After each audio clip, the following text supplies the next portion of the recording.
Hey guys, it's Hashim. I'm an illustrator, animator, and visual artist. And today I'm just going to showcase the behind the scenes of my short film I have created for the MSI Creator Awards. They just finished their submission earlier this month in June. And I just wanted to just showcase the process, as I have recorded a few behind the scenes whilst I was working diligently till the deadline. Overall, I'll be showing my storyboards, my animatics, and genuinely some of my animations I have created till this point. This was a challenge for myself, to be honest, as I knew the deadline for this was roughly the end of May. I've only knew about the competition around the beginning. Not really much time to make a film, to be honest, but let me try it out. So yeah, I mean, here you probably see on the screen is just a couple of screenshots of my mood boards, my overall spider diagrams, brainstorms of what I was planning to do, and also just a few general inspirations, like some mood boards. To be honest, I was struggling with locating a theme because I didn't want to make it too ambitious or too cliche, as the theme was revolving around utopia, like the ideal society and whatnot. So I've just focused more on things I'm interested in, such as self-development and spirituality. So I just effectively made a blend of those two concepts because they're quite similar actually, and just wanted to apply some principles I've been, practicing throughout my life.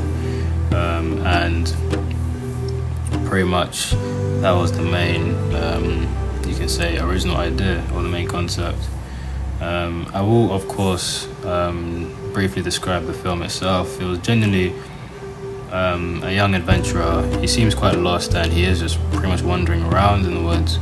He comes across a peculiar looking door. He does attempt to try and open it, but to no avail. He hasn't had much luck opening that. He shrugs off, looking a bit defeated, and pretty much just goes over into a rut. From there, he just continues with his routine, and he does manage to go around the same route the following day. To his surprise, he noticed there was a weird looking key near the door, so he thought to try and open it with that. And of course, once he did try to open it, there was 3 symbols or like pictograms that depicted around the framing on the door, and yeah, it just opened from that point onwards. So that was the main, that's the literal understanding of it. My approach was to make it a bit more metaphorical, playing with the concept of how doing daily routines or building momentum in your life is very important, so that you can achieve bigger and better goals. It may not be very fruitful in the beginning because you're just down in the dumps or in the trenches, but you won't really see the fruits of your labor until later on when you take like a step back. So that was kind of the main concept behind the film. I wish I would have made it better. There's a lot I wish I could have done, but what matters is I got it done. And pretty much that's it really. In terms of most of the scenes, I did actually act them out. So you'll probably see on screen that I try to act out what I can, and then make use of the time I had. So this did help me pick up the pacing and also the timing for the frames for the main character. Likewise with the environment, I did record myself as well in some settings, such as the door opening and where the door is placed and where the character walk off to, etc. So with environments, I did use Pinterest a lot it was very helpful with at least establishing a mood and a setting for the film. And I did try to find images, but they were not ideal at all, so I just had to really learn how to just put down keywords to get better images to show up, to narrow down what I'm looking for. Funnily enough, I did cook breakfast in one of the scenes, and I thought, let me actually use this scene for the character, because he was cooking in one of the scenes. And trying to get up in my culinary skills, and just keep improving on that.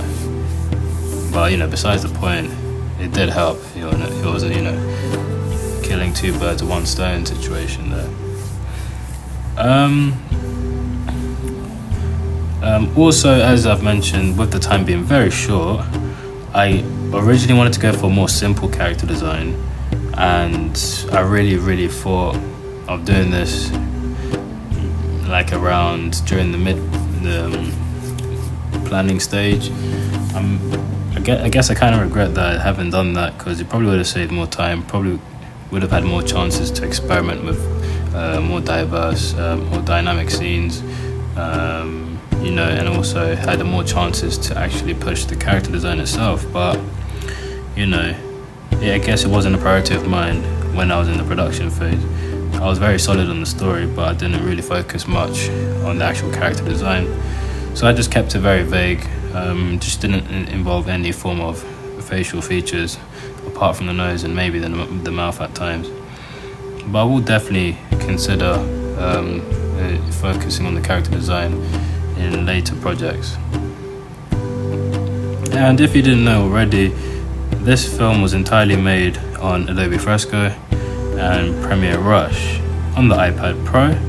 So it's personally my first film I've made on this since I've got the iPad Pro. I have been doing a lot of drawing anyways on it, which I have been sharing on my Instagram, but to make a film on it was a bit of a challenge, as I did come from a PC background and my main go-to programs was Photoshop and After Effects, so making sure I get the image sequence right and then manipulating it in After Effects. Unfortunately, it was very frustrating with the limited options on Fresco, and I can't blame it. It's meant to be a lot more simplified version of that.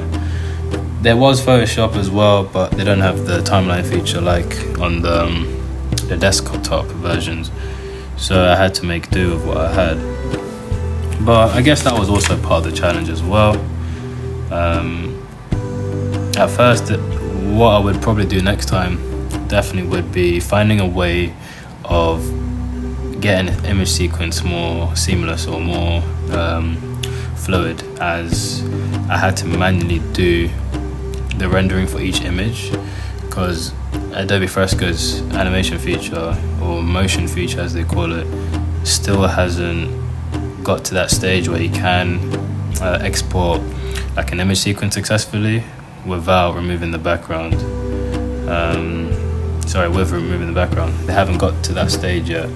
I believe they'll probably get to that stage, but it did cause a lot of stress on my end to actually manually sequence the frames later down the compositing stage. So that was my main approach with that, and I had to of course make sure I zoomed in on Premiere Rush with the frames, so I made sure they were about the same, about 3 or 4 frames roughly, they're held for what do they call it? Animated effectively on 3s and 4s, because the approach I was looking for was more of like an animated storyboard feel. Another thing to do to cut corners, I didn't have time to do much in betweening or making it very fluid. I had to cut corners when it came to the character animation, so I made that decision early on to make it very choppy. As it is consistent throughout the film, I don't think it compromised the quality, but I would definitely in the future incorporate more simple designs, so I can have more opportunities to do more sequencing and more in-betweening, so it looks a lot more professional. In terms of like backgrounds, I think the backgrounds are not too bad. I've kept it very simple with the color scheme. It was very much blues and a lot of fades, like a lot of gradients, or not gradients, but a lot of like feathered backgrounds and scenes and whatnot. So it wasn't very boring. But that's pretty much the main aspects of the film itself. I do wish to incorporate more, I guess, sound. That's one big thing. I didn't have an opportunity to incorporate sound. I didn't know how sound would actually turn out in this project, so I did leave it. But I do want to incorporate some form of instrumental or some form of like sound design in future. So my main, takeaways was I do have a lot more work when it comes to image sequencing, finding a means of doing that more simply on these softwares. I will also probably do more breakdowns of how I made some scenes, with the roots example, with one of the doors having the roots fading away as the keys put in. It was effectively a frame by frame technique, but it would be good to kind of show my process on that and just overall my discoveries from the program, because it's only been around for about 6 or so months. So it would be great to kind of show you guys a bit more of insight of what I do. As I've said, I am a freelance animator, so as of now, I'm making a plan to keep showcasing the process and also just sharing my discoveries along the way. If you like this sort of content, please let me know if you've used this program before or your general takeaway on my film. I'd love to hear your feedback on this and, just keep sending over any suggestions of what I can do. And on that note, I wish you guys a beautiful day and keep striving. Take care. Bye bye.